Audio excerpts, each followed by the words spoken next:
गौरी पुत्र गणेश की जय। ओम नमः शिवाय। प्रेम से बोलिए गणेश भगवान की जय हो। एक गांव में एक शंभू नाम का व्यक्ति रहता था। वह गणेश भगवान का परम भक्त था।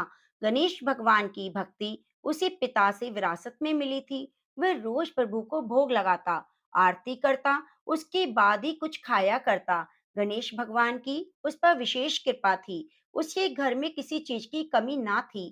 केवल उसकी पत्नी को छोड़कर। उसकी पत्नी का नाम तो शांति था, परंतु वह बिल्कुल अशांत थी। उसे भगवान की पूजा करना बिल्कुल पसंद नहीं था। वह रोज सुबह शंभू पर चिल्लाती और एक बात कहती, क्या शोर मचा रखा है? रोज रोज घंटी बजाकर, शंख बजा बजाकर पूरा गांव इकट्ठा कर लेते हो। बहुत समझाता, पर वह समझने वाली कहाँ थी। एक दिन शंभू को किसी काम से बाहर जाना पड़ा। उसने अपनी पत्नी से बड़े ही प्रेम भाव से कहा, शांति सुनो, मुझे 2 दिनों के लिए बाहर जाना है। इतना सा काम कर देना कि प्रभु के भोग का ध्यान रख लेना, नहीं तो मेरे प्रभु भूखे रह जाएंगे। शांति ने अनमनी मन से बात सुनी। जब शंभू चला गया तो उसे एक उल्टी चाल सूझी। उसने सोचा, यदि गणेश भगवान को ही घर से बाहर निकाल दूं तो रोज रोज की आरती, पूजा, भोग, शोर शराबे का झंझट खत्म हो जाएगा। उसने घर के पीछे जाकर एक गड्ढा खोदा। उसमें गणेश जी की मूर्ति को दबा दिया और घर में वापस आ गई। शंभू जब घर वापस आया, उसने मंदिर में गणेश भगवान को ना देखा और भागा भागा शांति के पास गया। कहने लगा, शांति, मेरे प्रभु कहाँ हैं? वे मंदिर में नहीं हैं। शांति अनजान बनकर बोली, मुझे तो पता नहीं। कल रात ही तो मैंने धूप आरती और भोग लगाया था। शंभू पागलों की तरह गणेश भगवान को पूरे घर में खोजता रहा। उसे मन ही मन पता था कि यह काम तो शांति का है। उसी ने मेरी पूजा पाठ पसंद नहीं। उसने ही शांति से कहा, यदि मेरे प्रभु मुझे ना मिले तो मैं खाना पीना छोड़ दूंगा। शांति को लगा 1-2 दिन का नाटक है, उसके बाद सब ठीक हो जाएगा। शंभू को रोते बिलखते 7 दिन हो गए। वह शांति से बोला, शांति, मुझे पता है तुमको ही मेरी पूजा पाठ पसंद नहीं। मेरे गणेश भगवान की प्रतिमा को तुमने कहीं छिपाया है। यदि मुझे मेरे गणेश भगवान ना मिले तो मैं कुएं में कूदकर अपनी जान दे दूंगा। अगर शांति मुंह खोलती तो उसका झूठ पकड़ा जाता। इसलिए वह बोली, आप मुझ पर शक क्यों कर रहे हो? सच में मुझे नहीं पता। ज्यादा प्यार आ रहा है तो मैं नई प्रतिमा लाकर देती हूँ। पर शंभू को तो वही चाहिए थी। सारे गांव वाले सुनकर लोग इकट्ठा हो गए। शंभू की व्यथा गणेश भगवान भी देख रहे थे। वे अपने भक्त के पास जाने के लिए बेचैन थे। उधर शंभू कुएं की ओर चढ़ गया। शांति भागी भागी गणेश भगवान की प्रतिमा गड्ढे से निकालने लगी, पर गड्ढे में गणेश जी की प्रतिमा नहीं थी, क्योंकि गणेश भगवान अपनी प्रतिमा स्वयं निकाल लिए थे।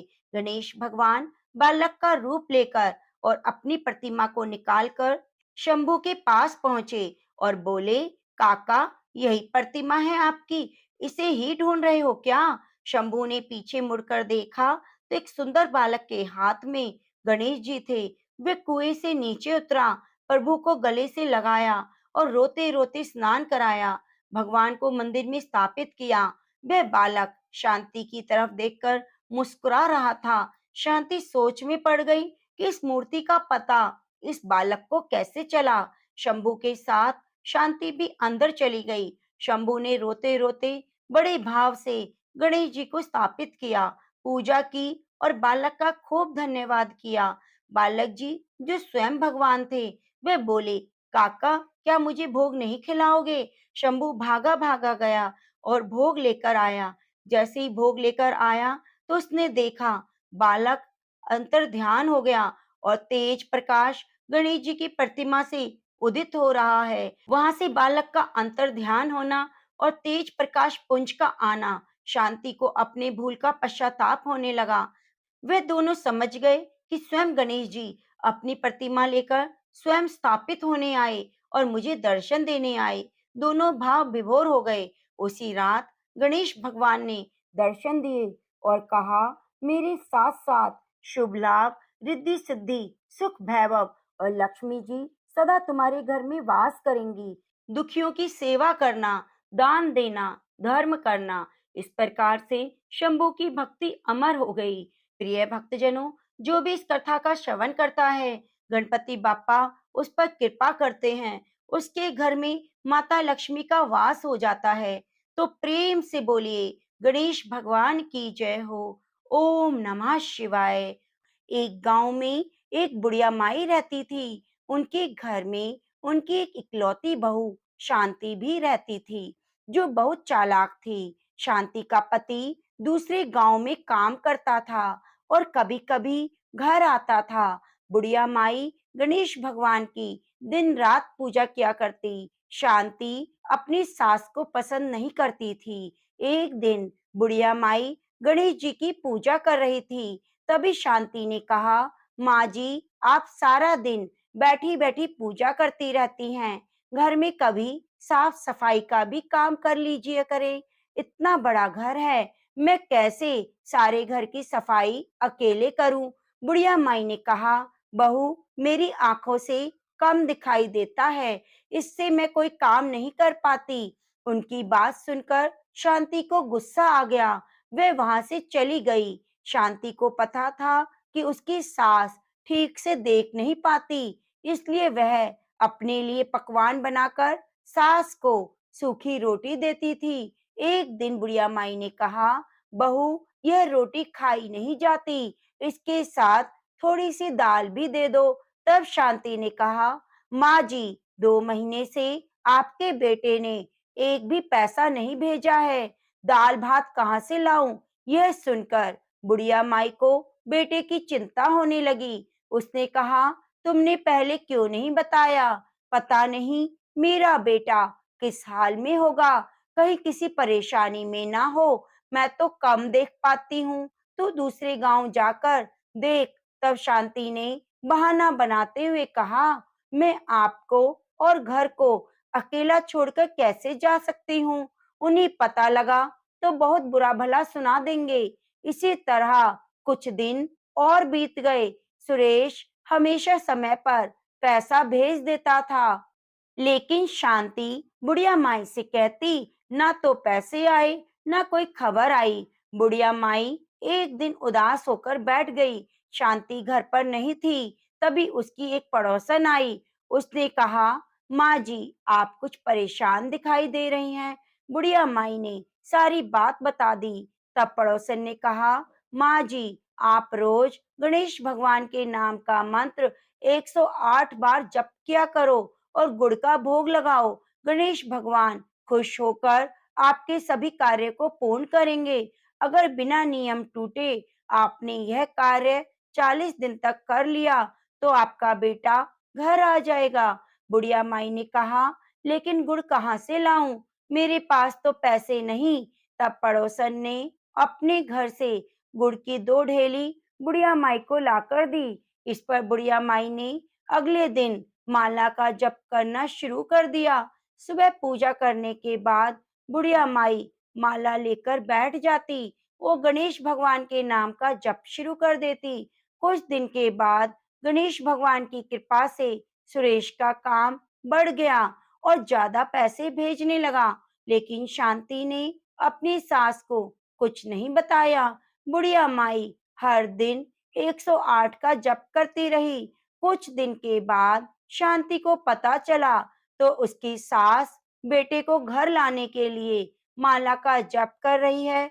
अब उसे डर सताने लगा। शांति ने सोचा, यदि मेरी सास के जप पूरे हो गए और मेरा पति वापस आ गया तो मेरी सास उसे सारी बात बता देंगी, और यदि मेरे पति को सब पता लगा तो वह मुझे घर से निकाल देंगे।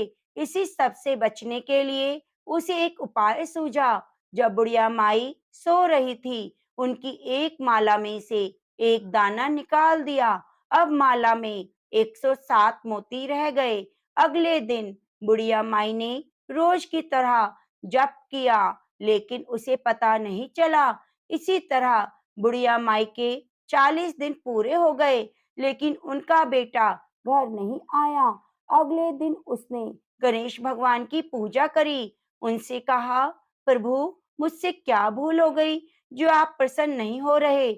मेरे बेटे को घर भेज दीजिए, मुझे कुछ नहीं चाहिए। मुझे रात को जब बुढ़िया माई सोई तब सपने में गणेश भगवान ने दर्शन दिए और कहा, माई, तेरी बहू ने माला में से एक मोती कम कर दिया था, इसलिए जिस माला से तुम जप कर रही थी वह अधूरी थी, लेकिन तुम्हारी भक्ति और सच्चे प्रेम से मैं प्रसन्न हूँ। अगली पूर्णिमा के दिन तुम्हारा बेटा घर आ जाएगा, किंतु तुम्हारी बहू ने मेरी पूजा में विघ्न डाला है, इस कारण वह अपने पति को नहीं देख पाएगी। यह कहकर गणेश भगवान अंतर्ध्यान हो गए।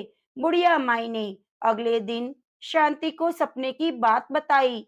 अब वह रोने लगी, बुढ़िया माई से माफी मांगी। जैसे पूर्णिमा का दिन आ रहा था, शांति की आंखों की रोशनी कम होती जा रही थी। पूर्णिमा से एक दिन पहले वह बिल्कुल अंधी हो गई। अगले दिन जैसे सुबह हुई, सुरेश घर पर आ गया। बुढ़िया माई उसे देखकर रोने लगी। सुरेश ने जब अंधी को देखा तब उसने शांति से पूछा। शांति ने कहा, यह मेरे कर्मों का फल है, गणेश जी मुझसे रुष्ट हो गए। यह कहकर उसने सारी बात बता दी। सुरेश को गुस्सा आया। उसने कहा, तेरे साथ ठीक हुआ, मेरी माँ को कम दिखाई देता था, इसलिए तुमने उनके साथ धोखा किया। अब तुम घर से निकल जाओ। तब बुढ़िया माई ने कहा, बेटा, गणेश भगवान ने तो इसे दंड दे दिया। मैं जानती हूँ यदि आंखों से दिखाई ना दे तो इंसान कितना लाचार हो जाता है, इसे यहीं रहने दो। शांति ने रोते रोते दोनों से माफी मांगी। तब बुढ़िया माई ने कहा, अब तुम गणेश जी के मंत्र का 40 दिन तक पाठ करो, गणेश भगवान प्रसन्न हो गए तो तुम्हारा सब कुछ ठीक कर देंगे। शांति रोज पूजा पाठ करने के बाद 108 मंत्रों का जप करना शुरू कर दिया। 40 दिन के बाद उसकी आंखों की रोशनी वापस आ गई। इस प्रकार गणेश भगवान 40 दिनों की पूजा से प्रसन्न होकर मनवांछित फल दे देते हैं। हे गणेश जी महाराज, जैसे आपने सास बहू पर अपनी कृपा करी, वैसे अपने भक्तों पर कृपा बनाए रखना। प्रेम से बोलो, गणेश भगवान की जय हो, वैशाख मास की जय हो, माधव मास की जय हो। बहुत समय पहले की बात है। एक गांव में एक भाई बहन रहते थे। भाई बहुत गरीब था, उसकी बहन पैसे वाली थी। जब बहन की ननंद का विवाह हुआ, तब बहन ने अपने भाई को विवाह में आने का निमंत्रण नहीं दिया और ना ही कोई चिट्ठी भेजी। भाई को बाहर वालों से पता चला कि उसकी बहन की ननंद का विवाह है। भाई ने गांव वालों को बताया। तब गांव वालों ने अपने घर से चुनरी, बिछिया, साड़ी जैसा जिससे बन पड़ा कन्या के लिए दिया।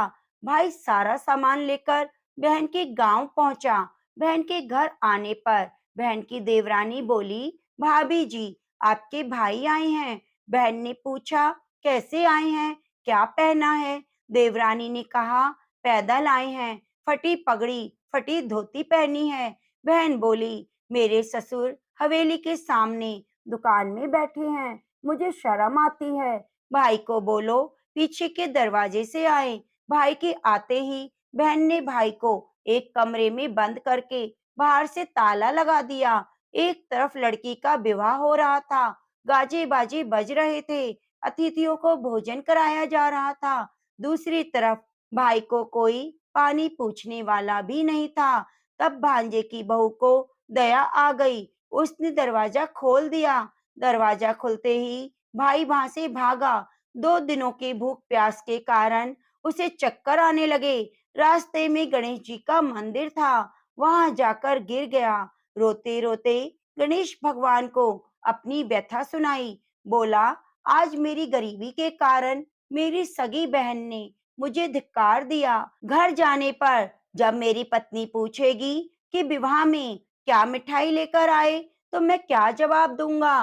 तो गणेश भगवान को उस पर दया आ गई। वह बोले, मेरे बगीचे से ककड़ी, तरबूज लेकर जाओ। भाई ने ककड़ी तोड़कर झोला भर लिया और तरबूज ले लिया। वह अपने घर गया। घर जाते ही बच्चों ने पूछा, पिताजी बुआ के यहाँ से क्या लेकर आए? झोला खोलते ही छोटे तरबूज सोने की गेंद में बदल गए। बाकी तरबूज काटे तो उसमें हीरे मोती निकले। पत्नी बोली, आपकी बहन ने तो बहुत कुछ दिया, आप इतना क्यों लेकर आए? भाई ने कुछ जवाब नहीं दिया। गणेश भगवान की कृपा से उसके दिन बदल गए। भाई का काम धंधा जोरों से चलने लगा। धीरे धीरे गहने बनवा लिए, मकान बनवा लिया। पत्नी बोली, ननंद को बुलाकर लाओ। भाई नए कपड़े जूते पहनकर रथ में बैठकर बहन को लेने गया। देवरानी बोली, भाभी जी आपके भाई आए हैं। बहन ने पूछा, कैसे आए हैं, क्या पहना है? देवरानी बोली, रथ में बैठकर खूब ठाट बाट के साथ आए हैं। बहन बोली, मेरे भाई को बोलो हवेली के सामने से आए, मेरे ससुर देवर जेठ देखेंगे। भाई का बहन ने खूब स्वागत किया। भाई बोला, मैं तुम्हें लेने आया हूँ। बहन बोली, मुझे भी बहुत दिन हो गए, चलो मैं भी चलती हूँ। भाई बहन को लेकर अपने घर आया। भाई और उसकी पत्नी ने बहन का खूब आदर सत्कार किया। जो चीजें मांगी सब बनवा कर दी। बहन बोली, मुझे जूती चाहिए। भाई ने मोची को बुलाया और कहा, मेरी बहन के लिए ऐसी जूती बनाओ जो मुंह से बोले। भाई ने बहन को बहुत सारा धन देकर विदा किया, पर वह जूती अभी तक नहीं आई। बहन रवाना होने लगी तो मोची जूतियां लेकर आया। बहन के जूती पहनते ही जूतियां बोली, निर्धन भाई की पैसे वाली बहन, गणेश जी का बगीचा नहीं होता तो आज क्या करती? बहन तब भाई की पत्नी से पूछा, ये आवाज कहाँ से आई? भाई ने कहा, सुबह का समय है, कोई जीव जंतु बोल रहा होगा। भाई ने घोड़े गाड़ी को जल्दी से जाने को कहा। बहन के जाते ही पत्नी जिद कर कर बैठ गई कि जूतियां क्या बोल रही थी। तब पति ने अपनी पत्नी को सारी बात बताई कि कैसे बहन ने मुझे 2 दिन तक भूखा बंद किया। भांजे की बहू ने दरवाजा खोला, तब मैं बाहर आया, गणेश जी की शरण में जा पहुंचा। गणेश भगवान की कृपा से हमारे दिन बदल गए। तब पत्नी को उसने सारी बात बता दी। पत्नी बोली, अगर मुझे मालूम होता तो मैं आपकी बहन को कुछ ना देती, सब कुछ वापस लेकर आओ। तब पति बोला, सुहासिनी के आशीष से ही गणेश भगवान ने हमें सब दिया। अगर वह मुझे बंद ना करती, मैं गणेश जी के मंदिर क्यों जाता? क्या मैं अपना दुखड़ा गणेश जी को सुनाता? तुम अपना मन मैला मत करो, अपने घर पर तो गणेश जी की कृपा है, किसी चीज की कमी नहीं। फिर दोनों ने गणेश जी के सामने सर झुकाकर प्रणाम किया और गणेश भगवान का जयकारा लगाया। प्रेम से बोलो, गणेश भगवान की जय हो। हे गणेश जी महाराज, जैसी कृपा आपने गरीब भाई पर करी, वैसे ही अपने सभी भक्तों पर कृपा बनाए रखना। कहानी अधूरी हो तो पूरी करना, पूरी हो तो मान रखना। प्रेम से बोलो, बैसाख मास की जय हो, माधव मास की जय हो।